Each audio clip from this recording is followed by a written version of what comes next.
نان بھائی ایسوسیشن نے deputy commissioner Lahore کو روٹی اور نان کا ریٹ بڑھانے کے لیے باقاعدہ ایک خط لکھ کیا ہے اور ان کا یہ کہنا ہے کہ انہیں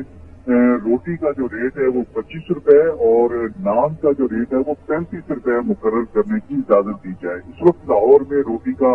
جو آفیشیل ریٹ ہے وہ 14 روپے جبکہ نان کا جو ریٹ ہے وہ 20 روپے ہے، تو اس طرح سے اب وہ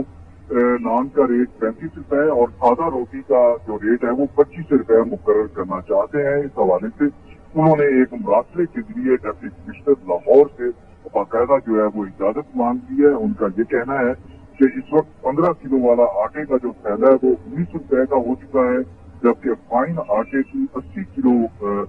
کی جو بوری ہے وزن کی اس کا ریٹ 10,800 روپے ہو گیا ہے۔ تو ایسے میں 14 روپے میں سادہ روٹی اور 24 روپے میں جو نان فروخت کرنا جو ہے وہ ان کے لیے ممکن نہیں رہا، تو لہذا انہیں اجازت دی جائے کہ وہ روٹی کا ریٹ بڑھا کر جو ہے 14 سے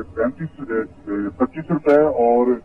جو نان ہے اس کا ریٹ 24 روپے سے 33 روپے وہ کر دیں۔ تو اس حوالے سے انہوں نے باقاعدہ اجازت مانگی ہے اور نان بھائی ایسوسیشن کا کہنا ہے کہ اگر ڈپٹی کمشنر نے